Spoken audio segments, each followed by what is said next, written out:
Hello and welcome to my Yu-Gi-Oh channel. So today we're covering a new card that's coming out of Lightning Overdrive, which is the latest pack to be introduced to the OCG. And it seems they're following very much on the demand based on the new Ice Barrier archetype that's supporting the old ones. This is Mirror Judge of the Ice Barrier. It's a level 4 Water Attribute Warrior type effect monster with 1800 attack and 900 defense. You can only use this card's name's second and third effects once per turn each. 1. While you control another Ice Barrier monster, your opponent loses 500 life points each time they pay life points to activate a card or effect. 2. You can target up to 2 Ice Barrier monsters in your graveyard and up to 2 cards in your opponent's graveyard, shuffle them into the deck. And 3. If you control an Ice Barrier monster, you can banish this card from your graveyard, then target 1 attack position monster on the field, change it to defense position. Okay, so let's start with the attack stat on this. It's okay for a level 4, 1800, it's nothing to sneeze at, it's decent. The first part of the effect reminds me a little bit of Chain Energy. If you don't know, it's a really old card. It was a continuous spell where every time your opponent would normal summon or set anything, they would essentially take 500 points of damage. This is worse because this only activates the life point loss if your opponent is already exchanging life points. So things like the Solemn cards, anything that requires life point cost adds to the life point cost. So it limits what your opponent can pay up to. This card could be used in a Chain Energy type of deck if you wanted to, like a semi-burn strategy.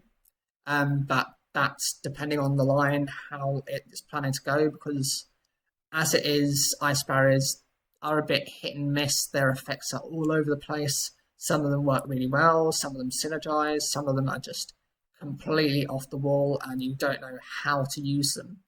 Potentially this card could be used elsewhere rather than even in a main strategy of an Ice Barrier deck.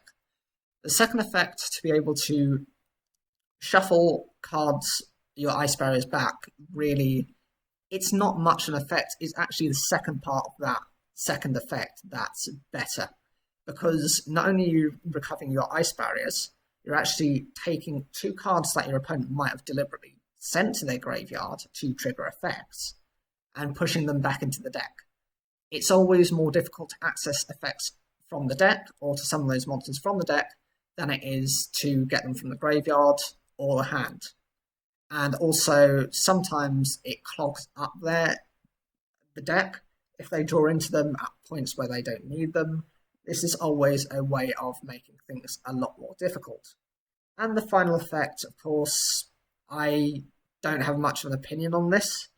It changes one of your opponent's... It changes a monster from attack to defense. Okay, so that could be one of yours. Potentially that could be okay, depending on what it is. If it has to be summoned for its effect to be used and then you want to protect yourself, maybe that's fine. Maybe if your opponent has a monster that has weak defense points or weak attack, you can change the... you can just basically change the position to make it much easier to get over them. I wish it had been more flexible to be able to change either the battle modes rather than just from attack to defense. But it's a special effect. What are you going to do? Do I think it's going to make a massive difference to the way the Ice Barriers play? No.